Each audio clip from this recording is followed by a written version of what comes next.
پر بلال حبشی دروازے پہ داخل ہوئے تو فاروق اعظم نے کرسی چھوڑ دی، ہاتھ باندھ کے کونے میں کھڑے ہو گئے۔ کالا رنگ ہے، نام بھی لکھنا نہیں جانتے، زمانے میں تعارف کوئی نہیں۔ حضرت عمر نے ہاتھ باندھا ہے، لوگ کہنے لگے عمر تو کیسے ہو، کس طرح سے نہیں ڈرتا، یہ کون آ رہا ہے جس کے لیے تیرا اتنا استقبال ہے؟ حضرت عمر کہنے لگے چپ کر جاؤ، اس کی بات نہ کرنا، اسے آنے دو، اسے آنے دو، اس کی بات نہ چھیڑنا۔ حضرت سیدنا بلال آئے، کہنے لگے امیر المومنین کیا کر رہے ہو؟ فرمایا نہیں چپ کر یار، بازو پکڑا، اپنی کرسی پہ بٹھایا۔ حضرت بلال کہنے لگے حضور میں غلام ہوں، مجھے تو طریقے بھی نہیں آتے ان کرسیوں پہ بیٹھنے کے، میں تو غریب ماں کا بیٹا، غلام باپ کی اولاد، سلیقہ، یہ آپ کیا کر رہے ہیں؟ تو حضرت عمر کہنے لگے بلال تھا تو غلام ہی، پر جب سے مصطفیٰ کا غلام بنا ہے تو ہمارا امام بن گیا ہے، اب تو امام ہے رسول اللہ کی امت کا۔ فرمایا وہ مجھے دن یاد ہے جب مکہ فتح ہوا تھا، بت ٹوٹ گئے تھے، بڑے بڑے سردار تھے، اور میرے نبی نے فرمایا بلال سے کہو کعبے کی چھت پہ چڑھ کے اذان دے۔ تو لوگوں نے کہا حضور یہ سارے جل گئے ہیں، کسی اور کی ڈیوٹی لگا دے۔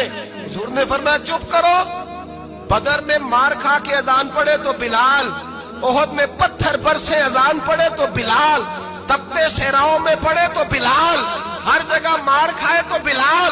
اور آج اگر اللہ نے عزت دی ہے تو میں لوگوں کو دیکھ کے بلال کو عزت نہ دوں؟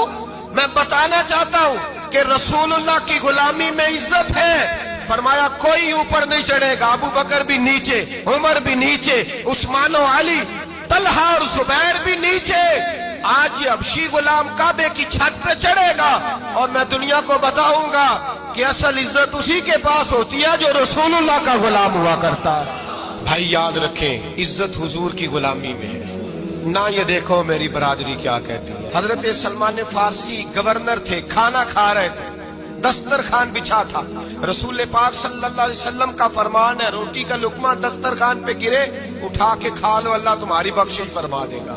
دسترخوان صاف ہوتا ہے، روٹی، بڑے گورنر تھے آپ، بڑے بڑے سفیر بیٹھے تھے، وزیر بیٹھے تھے، روٹی کا لقمہ گر گیا۔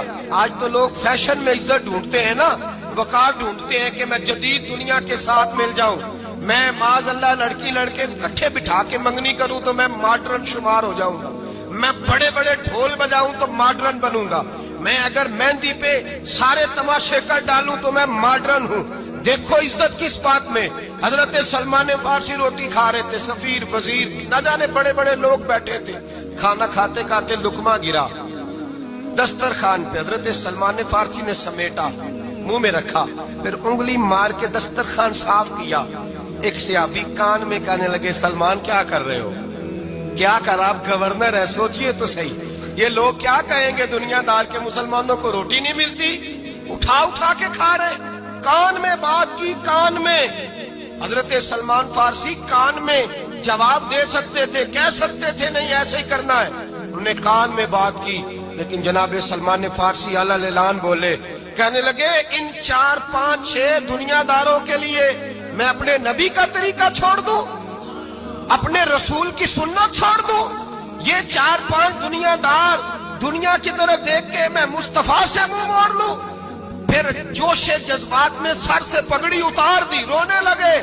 آپ فرمانے لگے میں مدینے کے بازاروں میں کھجوریں اتارتا تھا، نوکریاں کرتا تھا، یہ جو میرے سر پر عزت کے بال ہے یہ محمد عربی کے اگائے ہوئے ہیں۔